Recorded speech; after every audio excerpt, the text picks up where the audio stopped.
नमस्कार बच्चों, आपके अपने YouTube channel PK the coaching centre में एक बार फिर आपका मैं हार्दिक स्वागत करता हूं। तो पिछले वीडियो में मैंने बच्चों आपको बताया था डिस्ट्रीब्यूटिव एडजेक्टिव, तो आज आपको बताना है मुझे इंट्रोगेटिव एडजेक्टिव। ठीक है, उसके बाद आपका मैं चाहूँगा यहाँ पर देखिए इंट्रोगेटिव एडजेक्टिव है, प्रॉपर एडजेक्टिव और आपका एम्फेसिजिंग एडजेक्टिव है। ठीक है, 3 प्रकार से एडजेक्टिव को हमको पढ़ना है। ठीक है, तो ये क्या होते हैं बच्चों, इसकी डेफिनेशन मैं बताऊंगा अभी, बहुत ही अच्छे तरीके से बताऊंगा, आपको समझने की आवश्यकता है बच्चों। जैसे तो घर पर हैं आप, तो अपनी पढ़ाई के क्रम को मत तोड़िए, अपने क्रम को बढ़ाए रखिए। और सभी गार्जियन से मेरी एक अपील है कि अपने बच्चों को ये वीडियो ज़रूर दिखाएं और ये है चीज़ें उनको नोट करने को कहें और पूरी एक्सरसाइज को समझने को कहें। ठीक है, तो बच्चों ये आपके लिए बहुत ही आवश्यक है, जिसको आप जानते हैं कि ये सभी प्रकार से इंग्लिश लैंग्वेज में इसका प्रयोग आना है। तो ये चीज़ें अगर आपको तैयार रहेंगे कि तो आपके क्या होंगे, किसी भी आपको कंपटीशन के एग्जाम में आप जाएंगे तो वहाँ पर आपको फिर क्या होंगे, बिल्कुल आप सफलता जरूर पाएंगे बच्चों। तो आइए अब जानते हैं बच्चों, हम क्या जानते हैं यहाँ पे इंट्रोगेटिव एडजेक्टिव क्या होते हैं बच्चों। तो इसको मैं अच्छे तरीके से बता देना चाहूँगा, इसको आप समझिएगा। बहुत ही अच्छे तरीके से आपको समझने की आवश्यकता है और बहुत कुछ कर जाने की आवश्यकता है बच्चों। तो बिल्कुल भी अपने पढ़ाई पर ध्यान दीजिए और अन्यत्र कहीं बातें बिल्कुल भी मत सोचिए, न जानिए इधर उधर की। अब जो पढ़ाई से रिलेटेड है केवल वही चीज़ काम करिए, ठीक है, ताकि आपका भविष्य उज्जवल हो सके। मैं बस यही कामना करता हूँ। तो आइए इसी के साथ मैं अपनी टॉपिक को स्टार्ट करता हूँ बच्चों, आप ध्यानपूर्वक देखिएगा इसको। भाषा देखते हैं कि डेफिनेशन क्या होती है। ठीक है, जैसे यहाँ पे देखिए क्या होती है, tips which are used with nouns to ask questions are called interrogative adjectives. ठीक है, तो मतलब मैं आपको इसकी परिभाषा बताना चाहूँगा बच्चों, हिंदी में इसकी परिभाषा मैं आपको बताता हूँ, इसको आप समझिएगा। ठीक है, कि प्रश्नवाचक विशेषण वह शब्द होता है जो किसी नाउन के साथ प्रयोग किया जाता है। किसी नाउन के साथ जब हम प्रश्नवाचक शब्दों का प्रयोग करते हैं तो आपका इंट्रोगेटिव एडजेक्टिव कहलाता है बच्चों। अगर आप इसमें अभी मैं डिफरेंस भी बताऊंगा कि रिलेटिव प्रोनाउन में कैसे प्रयोग होता है, इसको भी मैं अच्छे तरीके से आपको बताऊंगा। तो बच्चों अभी जो मैंने आपको परिभाषा बतानी है उसको समझिएगा। एडजेक्टिव्स संज्ञा शब्द के साथ प्रयोग किए जाते हैं। ठीक है, जो किसी संज्ञा शब्द के साथ प्रयोग किए जाते हैं। अभी आपको एग्जांपल भी बताएंगे।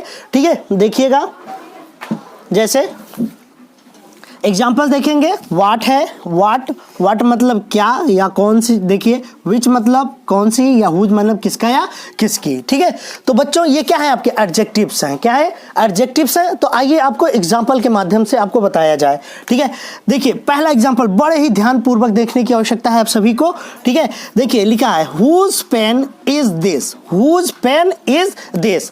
तो बच्चों देखिए ये क्या कर रहा है, किसी नाउन के साथ आया हुआ है। एग्जाम्पल मैंने बताया वाट, विच, हुज एक्सेट्रा। ठीक है, हुज देखिए किसके साथ आया है, नाउन के साथ। तो पेन क्या है, आपका संज्ञा शब्द है, नाउन है। तो ये नाउन से पहले यूज किया गया है जो क्वेश्चन वर्ड, तो ये बच्चों ये क्या हो गया, आपका नाउन हो गया। और ये जो हुज होगा बच्चों, ये हुज पेन, ये पूरा क्या हो जाएगा, ये आपका साथ। जब किसी नाउन शब्द के साथ हुज, विच, हुज अगर वाट अगर आया हो तो वो बच्चों क्या कहलाता है, आपका इंट्रोगेटिव एडजेक्टिव कहलाता है। तो अगला बच्चों इसी तरह से देखते हैं, जैसे है which shirt is mine, which shirt is mine.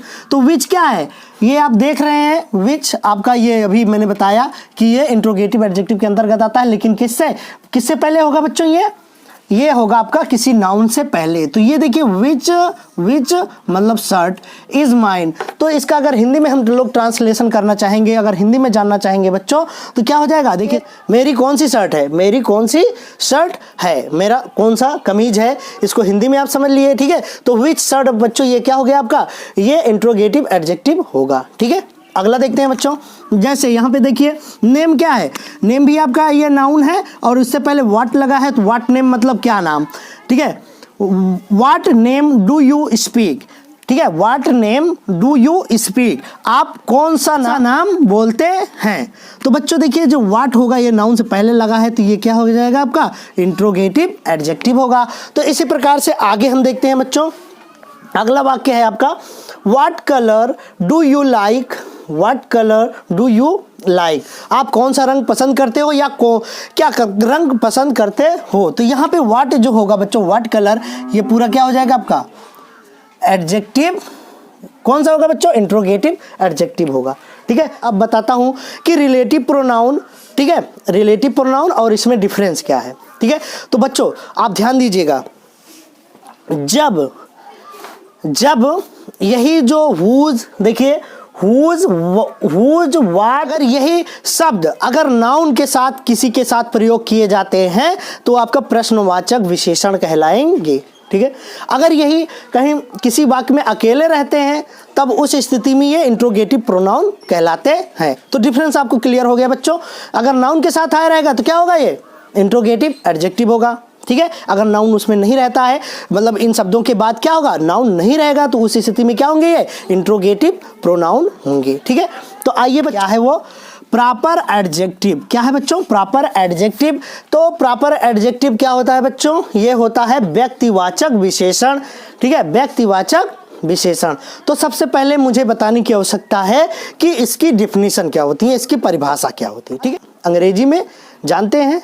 ठीक है, तो आइए सबसे पहले इसको हम इंग्लिश में जानें और उसके बाद फिर हम किस में जानेंगे, हिंदी में जानेंगे। तो आइए बच्चों समझिए, tips made from adjectives made from proper nouns are called proper adjective. ठीक है, तो आप इसको समझिएगा कि ये आपका एडजेक्टिव्स जो होंगे, ये प्रॉपर एडजेक्टिव इट मीन्स होता है व्यक्तिवाचक जो विशेषण होता है बच्चों।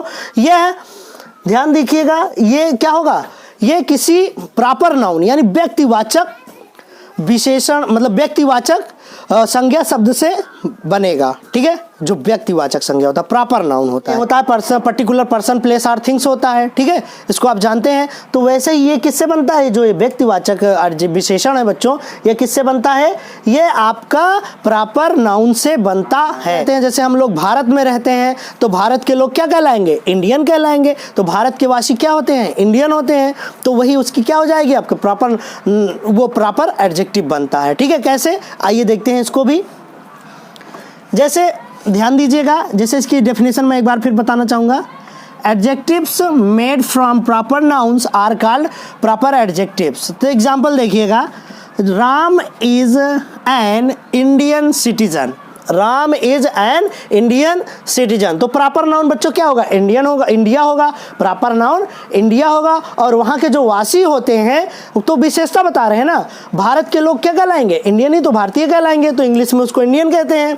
तो बच्चों ये जो इंडियन शब्द होगा, ये इंडियन शब्द जो होगा बच्चों, ये प्रॉपर, ये क्या होगा, प्रॉपर एडजेक्टिव होगा। ठीक है, अगला वाक्य देखते हैं बच्चों। जैसे इसी प्रकार से ध्यान से देखिएगा, he is a Russian leader. He is a Russian leader, वह रूस का एक नेता है, वह एक रूसी नेता है या रूस का नेता है। तो बच्चों रशियन जो हो गया, वह रूस के निवासी को क्या कहते हैं, रशियन कहते हैं। रूस के निवासी को क्या कहते हैं, रशियन कहते हैं। तो यहाँ जो रशियन शब्द आएगा बच्चों, ये क्या होगा, आपका प्रॉपर एडजेक्टिव होगा। देखिए प्रॉपर नाउन से, प्रॉपर नाउन रूस है, ये पर्टिकुलर देश है, तो उसके रहने वाले जो लोग होंगे रशियन कहलाएंगे। और लीडर मतलब नेता, ये जानते ही हैं आप लोग।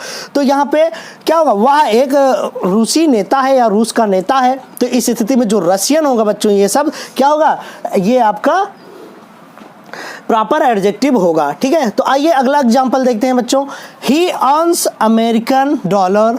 ठीक है, ही अर्न्स अमेरिकन डॉलर। तो अमेरिका शब्द से ये अमेरिकन बना है, अमेरिका के वासी को अमेरिकन कहते हैं। ठीक है, और वहाँ के जो डॉलर है, डॉलर मतलब वहाँ के पैसे, अमेरिकी पैसे को क्या कहते हैं, जैसे हमारे यहाँ रुपया चलता है उसे वहाँ क्या चलता है, डॉलर चलता है। तो वहाँ की जो मुद्रा होती है बच्चों, उसको हम डॉलर कहते हैं। और अमेरिका की है, तो इसलिए हम यहाँ पे जो भी शब्द प्रयोग किए हैं, ये आपका प्रॉपर एडजेक्टिव होगा बच्चों। तो ये अमेरिकन शब्द क्या हो जाएगा, आपका प्रॉपर एडजेक्टिव कहलाएगा। ठीक है, अगला बच्चों देखते हैं, अगला वाक्य क्या है इसी प्रॉपर एडजेक्टिव में। Jiang is a Chinese poet. Jiang is a Chinese poet. ठीक है, तो एक जियांग है, ठीक है, और ये क्या है, एक चीनी, क्या है, चीनी कवि हैं, एक चीनी कवि हैं। तो बच्चों चाइना के वासी को चाइनीज कहते हैं, चाइना के वासी को चाइनीज कहते हैं। तो चाइना क्या बना आपका, चाइना एक कंट्री है, पर्टिकुलर देश है ना, तो उसके रहने वाले लोग को हम चाइनीज कहते हैं। तो जो चाइनीज होगा, ये आपका क्या होगा, ये आपका क्या कहलाएगा, ये आपका है प्रॉपर एडजेक्टिव। ठीक है, तो बच्चों इसको मैं आशा करता हूँ कि आप इसको समझ गए होंगे, बहुत ही अच्छे तरीके से समझ गए होंगे। तो आइए जो अगली डेफिनेशन है आपको उसको बताता हूँ और उसके बाद आपको एक्सरसाइज में करवाता हूँ। ठीक है, अगला है बच्चों एम्फेसिजिंग एडजेक्टिव। इसका मतलब होता है जोरदार सूचक विशेषण, जोरदार सूचक विशेषण। तो इसको समझिए जरा, पहले डेफिनेशन आपको बताते हैं। विच, देखिए adjectives which are use to, adjectives which are used to express emphasis on the nouns that follow them are called emphasizing adjective। ठीक है, तो बच्चों इसका मैं हिंदी में आपको बताता हूं कि ये क्या करते हैं, ये शब्द जोरदार सूचक जो शब्द होते हैं बच्चों, ये विशेषण होते हैं, लेकिन जब इसकी परिभाषा हम जानेंगे तो ये किसी नाउन पर जोर देते हैं, किसी नाउन पर जोर देने का जोर देते हैं। जैसे कहते नहीं है कि अरे ये तो मेरी पेन है, या मेरी ही पेन है, या मेरी ही पेन है, बिल्कुल ये मेरी ही पेन है, तो वहाँ पर जोर दे के कह रहे हैं कि ये पेन है तो किसकी है, मेरी ही पेन है। ठीक है, तो इस स्थिति में वह आपका क्या कहलाएगा, एम्फेसिजिंग, मतलब जोर दे के कह रहे हैं ना। तो आइए इसी तरह से हम एग्जाम्पल जानते हैं, उदाहरण जानते हैं। ठीक है, एग्जाम्पल जानते हैं बच्चों। जैसे पहला एग्जाम्पल है, this is the very book I wanted, this is the very book I wanted, मतलब क्या होता है इसका, कहते हैं कि यह वही पुस्तक है, यह वही पुस्तक है जिससे मैं क्या करता हूँ। तो इस स्थिति में वेरी क्या हो रहा है बच्चों, ये जोर डाल रहा है, किस पर जोर डाल रहा है, ध्यान दीजिएगा, ये नाउन शब्द यानी ये वेरी है, तो ये बुक पर क्या कर रहा है, नाउन है, नाउन पर क्या कर रहा है, जोर डाल रहा है। ठीक है, तो ये क्या हो जाएगा आपका, वेरी शब्द क्या हो जाएगा, ये आपका ये जोरदार सूचक विशेषण होगा। तो अगला बच्चों देखते हैं, this is the same problem, this is the same problem which I am facing. ठीक है, तो क्या कह रहे हैं, this is the same problem. ठीक है, मतलब कोई व्यक्ति होता है सामने कहता है, अपनी समस्या बताता है, तो कोई दूसरा व्यक्ति कहता है अरे भैया ठीक हमारी भी ऐसी समस्या है, ठीक उसी प्रकार हमारी भी क्या है, समस्या है। तो इसका क्या हो जाएगा, विच आई एम फेसिंग, इसको समझिएगा, this is the same problem, यह वही कंडीशन या वही समस्या है, यह वही समस्या है, विच आई एम फेसिंग, जो मैं भी क्या कर रहा हूँ, मैं भी झेल रहा हूँ, मैं भी फेस कर रहा हूँ उसको। ठीक है, तो ये बच्चों जो सेम शब्द होगा ये आपका क्या हो जाएगा, ये आपका एम्फेसिजिंग एडजेक्टिव होगा। तो अगला देखते हैं बच्चों, I did it with my own choice, I did it with my own choice, तो क्या कर रहे हैं, आई डिड इट मैंने इसे किया, विथ माई ओन चॉइस, मैंने क्या कर रहा है कि मैंने इसे अपनी इच्छा के अनुसार किया है, मेरी इच्छा थी। ठीक है, मैं अपनी इच्छा के अनुसार मैंने ये काम किया है, तो उस पर जोर डाल रहा है, अरे भाई मेरी इच्छा थी ना, तो क्या कर रहा है यहाँ पे, ओन क्या होता है, स्वयं की। ठीक है, तो मेरी इच्छा, तो बच्चों ये ओन शब्द जो होगा इसमें ये क्या हो जाएगा आपका, एम्फेसिजिंग एडजेक्टिव होगा। ठीक है, एम्फेसिजिंग एडजेक्टिव होगा। अगला देखते हैं बच्चों, Mohan has been living in the very same street. ठीक है, Mohan has been living in the very same street, तो बच्चों यहाँ पे ध्यान दीजिएगा, मोहन ठीक इसी गली में, मोहन ठीक इसी गली में 5 साल से रह रहा है, मोहन ठीक इसी गली में 5 साल से रह रहा है। तो बच्चों क्या कर रहे हैं, स्ट्रीट पर जोर डाल रहे हैं। ठीक है, ये जो स्ट्रीट जो है आपका ये नाउन है, तो नाउन ये है और इस पर ये जोर डाल रहा है शब्द, कौन सा शब्द जोर डाल रहा है, वेरी सेम, मतलब क्या कर रहे हैं कि यह वही तो गली है। जैसे आप किसी अनजान में गली में जाएं और पहले भी वहाँ गए हो और कोई आपका फ्रेंड रह रहा हो, तब उस स्थिति में वहाँ जाते हैं तो आप कहते हैं कि अरे भैया ये तो वही गलियाँ है जहाँ हम लोग आए थे। ठीक है, वही गली है सेम, तब वहाँ पर क्या कर रहे हैं, जोर दे कहते हैं अरे भाई यही गली है, अरे यही गली है ना, जहाँ वह क्या 5 साल से रह रहा है। तो बच्चों ये जो वेरी सेम होगा ये क्या, कौन सा आपका एडजेक्टिव होगा बच्चों, ये आपका एम्फेसिजिंग क्या होगा, एडजेक्टिव होगा। ठीक है, तो बच्चों देखिए एक बार इसको बोर्ड पर और इसको आप नोट कर लेंगे। अब इसको नोट कर लीजिए एज एग्जाम्पल, मैंने अभी आपको समझाया हुआ है, इसको अच्छे तरीके से आप लोग करिएगा और समझिएगा। तो इसको आपको करने की बहुत ही आवश्यकता है और समझने की भी बहुत ही आवश्यकता है, जिसे आप बहुत ही अच्छे तरीके से समझ पाएंगे, करेंगे बच्चों। तो आज के लिए बस इतना ही बच्चों। तो जैसे कि आप लोग जानते हैं कि आज आपका यह टॉपिक समाप्त हो चुका है। जो विशेषण है मैंने तीनों एक दिन में ही आपको ये बता दिया है, और अब मैं आपको एक्सरसाइज दूंगा और एक्सरसाइज को आपको घर पे करना है बैठ के, जैसे के लिए मैं वर्क दे रहा हूँ, इसको आप अच्छे तरीके से कीजिएगा। तो बच्चों आइए आपको होमवर्क नोट करवा देते हैं। ठीक है, इसको आप समझ गए होंगे। नमस्कार बच्चों, तो देखिए अभी आपको मैं एक एक्सरसाइज दे रहा हूँ, इसको आपको करना है और समझना है, ठीक है। जैसे कि देखिए, pick out all the adjectives in the following sentences, in the following sentences, in the following sentences, say to which class or each of them belongs। ठीक है, तो देखिए क्या करना है कि इस निम्नलिखित आपको नीचे कुछ वाक्य मैं लिख रहा हूँ बच्चों, मैं आपको 2-3 एग्जाम्पल बता दे रहा हूँ। 2-3 एग्जाम्पल के पश्चात आपको मैं एक्सरसाइज दूंगा, उसको आपको ऐसे ही करना रहेगा जैसे कि अभी मैंने आपको बताने चल रहा हूँ। ठीक है, मैं आपको बताने चल रहा हूँ। तो देखिए पहला वाक्य है इसमें, Tinku is an intelligent student.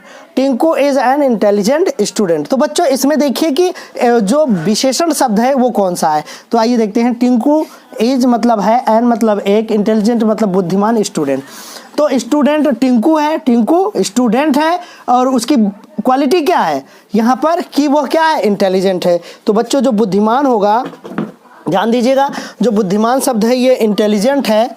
ये इंटेलिजेंट जो है बच्चों ये क्या होगा आपका, ये एडजेक्टिव होगा। तो इसको आप लोग यहाँ पर ऐसे लिखेंगे जैसे कि मैं बता रहा हूँ, यहाँ पे इंटेलिजेंट, ठीक है, एक एक लाइन छोड़ दीजिएगा, इंटेलिजेंट। और ये इंटेलिजेंट कौन सा है, एडजेक्टिव ऑफ क्वालिटी। तो यहाँ पे लिख दीजिएगा एडजेक्टिव ऑफ क्वालिटी, ऐसे आप लिख देंगे। ठीक है, ऐसे जैसे मैंने आपको बताया है वैसे लिख दीजिएगा। और अगला बच्चों जो दूसरा उदाहरण है 30 देते हैं, दिस बुक इज योर्स। तो बच्चों जो दिस होगा, ये सब जो दिस शब्द है, ये वर्ड है, जो दिस है ये आपका क्या कर रहा है, इस नाउन से रिलेटेड है, मतलब ये किसी नाउन से पहले अगर दिस दैट दो दी जाता है तो वो डिमॉन्स्ट्रेटिव एडजेक्टिव होता है। तो बच्चों दिस जो होगा ये कौन सा एडजेक्टिव है, डिमॉन्स्ट्रेटिव। ठीक है, डिमॉन्स्ट्रेटिव एडजेक्टिव,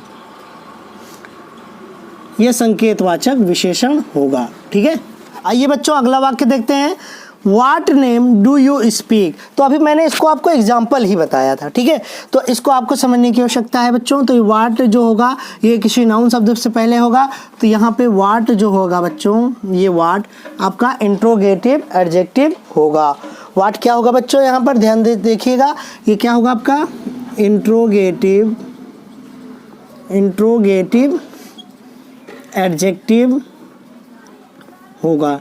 ठीक है, तो बच्चों इसी तरह सेम आपको करना है जैसे कि मैं आपको बताने चल रहा हूँ, इसी तरह एकदम आपको क्या करना है, ऐसे ही आपको एक्सरसाइज को कंप्लीट करना है। ठीक है, तो आइए बच्चों आपको अब नोट करवा देते हैं, उसके बाद आप ऐसे ही एक्सरसाइज को फॉलो करिए। तो बच्चों आप लोग देखिए, आपके सामने ये 10 वाक्य नीचे लिखे हुए हैं, इसको आप नोट कर लीजिएगा। और जैसे कि मैंने आपको यहाँ बताया हुआ है वैसे ही आपको इसको सॉल्व करना है बच्चों। तो पहले टिक करिएगा और टिक करने के पश्चात उसको लिखिएगा जो एडजेक्टिव शब्द हो, और उसके पश्चात उसके काइंड जो भी हो उसको आप लिखिएगा बच्चों। तो आज के लिए बस इतना ही बच्चों, बने रहिए पीके द कोचिंग सेंटर के साथ और आप घर पर रहकर पढ़ाई कीजिए, मैं बस यही आशा करता हूँ। तो आज के लिए बस इतना ही बच्चों, मिलते हैं कल अगले वीडियो में एक नई शुरुआत के साथ। तब तक के लिए good bye, good night, see you tomorrow, bye bye.